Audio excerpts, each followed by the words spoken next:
Halo semuanya, pada video kali ini saya akan membahas sebuah peralatan fisik yang menurut saya memiliki antarmuka yang kurang baik, yaitu bernama Digital Timer Socket atau Stop Contact Timer Digital. Nah, Digital Timer Socket itu adalah sebuah stop kontak listrik yang memiliki fitur timer otomatis. Alat ini memungkinkan pengguna mengatur kapan listrik akan menyala dan mati secara otomatis sesuai jadwal yang sudah disetting. Untuk penggunanya, alat ini cukup beragam, mulai dari pengguna rumah tangga, pemilik toko, pekerja kantor, dan lain-lainnya. Dan biasanya alat ini digunakan untuk lampu otomatis, pompa air, akuarium, dispenser, dan lainnya. Untuk menemukan alat ini itu kita bisa temukan di rumah, untuk di kantor juga, di toko, laboratorium, dan tempat-tempat yang menggunakan peralatan listrik yang ingin disetting on atau off secara otomatis. Nah, seperti yang sudah saya bilang tadi, contohnya itu adalah lampu hias, alat elektronik otomatis, ataupun perangkat untuk menghemat listrik saja. Nah, di sini kenapa antarmukanya buruk? Menurut saya, antarmuka alat ini tergolong buruk karena kurang intuitif dan cukup membingungkan bagi pengguna baru. Pada tampilan awal, memang terlihat beberapa tombol yang mudah dipahami seperti week, hour, minute, on, off, auto, dan seperti itu. Namun, ketika pengguna mencoba mengoperasikan alat lebih lanjut, itu ada tombol-tombol lain yang maknanya tidak langsung jelas seperti res RCL, clock, timer, dan random. Nah, masalah utamanya adalah pengguna harus menebak-nebak fungsi tombol tersebut sebelum benar-benar memahami cara penggunanya. Selain itu, pada contoh tombol res atau RCL itu membingungkan karena arti sebenarnya res itu adalah reset dan RCL itu adalah recall, yang dimana reset digunakan untuk menghapus jadwal timer yang baru ditambahkan, sedangkan recall digunakan untuk mengembalikan jadwal yang sebelumnya dihapus. Nah, karena menggunakan singkatan yang tidak umum, pengguna baru pasti akan kebingungan untuk mengoperasikan dari alat tersebut. Untuk proses setting juga rumit. Pada proses setting itu, kira-kira pengguna harus mengikuti urutan langkah tertentu yang lumayan kompleks. Jika tidak membaca buku manual atau menonton tutorial YouTube, banyak pengguna akan kesulitan melakukan setting dengan benar. Bahkan jika kita mencari tutorial alat ini di YouTube, banyak video tutorial yang memiliki jumlah penonton yang cukup tinggi.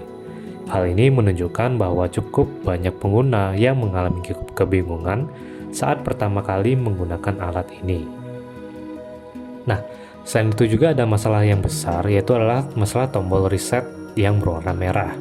Pada tombol tersebut tidak memiliki teks yang jelas, sehingga pengguna tidak tahu secara langsung bahwa tombol tersebut digunakan untuk mereset secara penuh dari jadwal yang sudah disetting oleh pengguna. Dan jika pengguna itu tidak sengaja untuk menggunakan tombol tersebut, maka ia bisa frustasi karena jadwal yang sudah disetting sebelumnya itu hilang begitu saja. Nah, bagaimana seharusnya antarmukanya?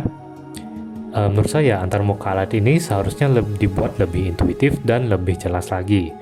Contohnya itu adalah menggunakan nama tombol yang jelas. Contohnya itu week bisa diubah menjadi change day, hour bisa menjadi change hour, minute menjadi change minute. Karena sebenarnya tombol-tombol tersebut digunakan untuk mengubah pengaturan, bukan sekedar menampilkan minggu atau jam. Nah, selain itu ada perbaikan tombol pada clock. Pada alat saat ini itu untuk mengubah jam, pengguna harus menahan tombol clock sambil menekan tombol lain seperti week, hour, atau minute. Nah, hal ini cukup membingungkan. Karena itu, tombol clock sebaiknya diganti menjadi change clock settings. Kemudian, pengguna tidak perlu lagi menahan tombol tersebut, cukup tekan sekali lalu masuk ke mode pengaturan jam. Nah, layar juga sebaiknya harus menampilkan indikator bahwa pengguna berada pada mode pengaturan jam. Selain itu, ada perbaikan tombol timer, itu kita bisa ubah menjadi change timer settings. Dengan begitu, pengguna langsung memahami bahwa tombol tersebut digunakan untuk mengatur jadwal timer otomatis. Setelah itu ada menambahkan tombol baru, yaitu tombol save, cancel, dan tombol panah atau next. Tombol Shift digunakan untuk menyimpan pengaturan pada change timer settings atau clock settings. Cancel juga digunakan untuk membatalkan pada pengaturan sebelumnya. Selain itu, untuk tombol panah atau tombol Next, itu kita bisa gunakan untuk berpindah antara pengaturan mode timer on atau off pada saat kita masuk pada mode change timer settings. Nah, dengan cara ini proses setting akan terasa lebih natural dan tidak membingungkan.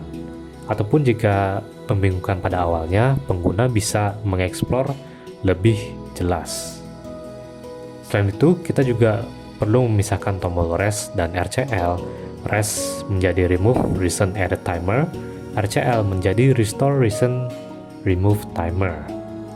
Selanjutnya adalah menghapus tombol random, karena biasanya tombol random ini sungguh jarang digunakan karena biasanya pengguna melakukan setting dari timer itu sudah pasti gitu. Selain itu, pada tombol reset merah juga sebaiknya ditambahkan teks yang berwarna merah dan juga huruf kapital semua, yang menunjukkan bahwa tombol ini sedikit berbahaya dan harus diwaspadai oleh pengguna jika ia memang benar-benar ingin melakukan reset. Baik, jadi sekian untuk itu saja. Kesimpulannya, digital timer socket ini sebenarnya alat yang cukup berguna untuk otomasi perangkat listrik. Namun sayangnya untuk sekarang, desain antarmukanya masih kurang intuitif dan terlalu bergantung pada penggunaan manualnya. Nah, dengan penggunaan nama tombol yang lebih jelas, alur setting yang lebih sederhana, serta tampilan yang lebih komunikatif, alat ini bisa menjadi jauh lebih mudah digunakan oleh semua orang, terutama pada pengguna baru. Sekian dari penjelasan saya tutup dengan terima kasih.